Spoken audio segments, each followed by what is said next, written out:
नमस्कार दोस्तों। तो अब बात कर लेते हैं हम लोग प्राकृतिक वनस्पति की और उसके प्रकारों के, है ना। तो कितने प्रकार की हमारे यहाँ पर वनस्पति पाई जाती है? तो लगभग 5 प्रकार की हमारे यहाँ पे प्राकृतिक वनस्पति है ना, जिनका इस तरीके से हम लोगों ने वर्गीकरण किया है कि उष्णकटिबंधीय सदाबहार वन, उष्णकटिबंधीय पर्णपाती वन, है ना। उष्णकटिबंधीय सदाबहार वन का क्या तात्पर्य है? ऐसे वन जिनके जो वर्ष भर हमेशा हरे रहते हैं, जिनकी पत्तियां जो हैं वो एक एक दो दो करके गिरती हैं मौसम के अनुसार, लेकिन वो वर्ष भर हमेशा हरे बने रहते हैं। उनको क्या कहा जाता है? उष्णकटिबंधीय सदाबहार वन। ऐसे ही दूसरे श्रेणी के आते हैं उष्णकटिबंधीय पर्णपाती वन। उष्णकटिबंधीय पर्णपाती वन वो वन होते हैं जो कि वर्ष के एक विशेष समय में अपनी पत्तियां पूरी गिरा देते हैं, इसलिए उनका नाम क्या रखा गया है? पर्णपाती वन। उष्णकटिबंधीय पर्णपाती वन, है ना।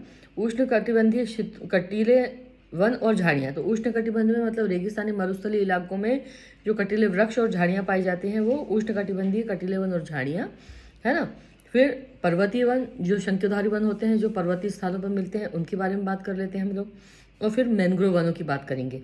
मैंग्रोव कहाँ होते हैं? आपको पता होगा कि नदी के जो डेल्टा वाला क्षेत्र होता है वहाँ पर मैंग्रोव पाए जाते हैं। हर नदी का डेल्टा, चाहे गोदावरी का हो, कावेरी का हो या गंगा का डेल्टा हो, वहाँ पर ये पाए जाते हैं। ठीक है।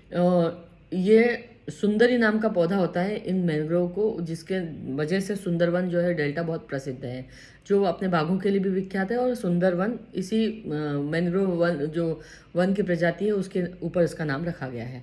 तो ये हम लोगों ने आज 5 प्रकार के वनों के बारे में हम लोग जानेंगे। तो सबसे पहले हम लोग बात करते हैं उष्णकटिबंधीय वर्षा वन की।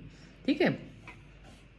ये वन पश्चिमी घाटों पर अधिक वर्षा वाले क्षेत्रों में, अंडमान निकोबार, लक्षद्वीप के द्वीप समूह में और असम के ऊपरी भागों में तमिलनाडु के तट तक सीमित हैं। ये वन उन क्षेत्रों में भली भांति विकसित होते हैं जहाँ पर 150 सेंटीमीटर से अधिक वर्षा होती है, तथा साथ ही थोड़े समय के लिए शुष्क ऋतु भी पाई जाती है। इन वनों में वृक्ष जो है वो 60 मीटर या इससे अधिक ऊंचे होते हैं। चूंकि इस क्षेत्र में ये क्षेत्र वर्ष भर गर्म और आर्द्र रहते हैं, इसलिए इस प्रकार की वनस्पति में वृक्ष, झाड़ियाँ और लताएं भी उगती हैं। इन वनों में इसकी विभिन्न ऊंचाई कई स्तरों पर देखने को मिलती है। वनों के में पतझड़ होने पर का कोई निश्चित समय नहीं होता, अतः ये वन साल भर तक हरे भरे रहते हैं। इन वनों में पाए जाने वाले व्यापारिक महत्व के कुछ वृक्ष जिसको हम अबुनास यानी एबोनी, महोगनी, रोजवुड, रबर और सिकोना के वृक्ष जो हैं इनमें मुख्य रूप से पाए जाते हैं।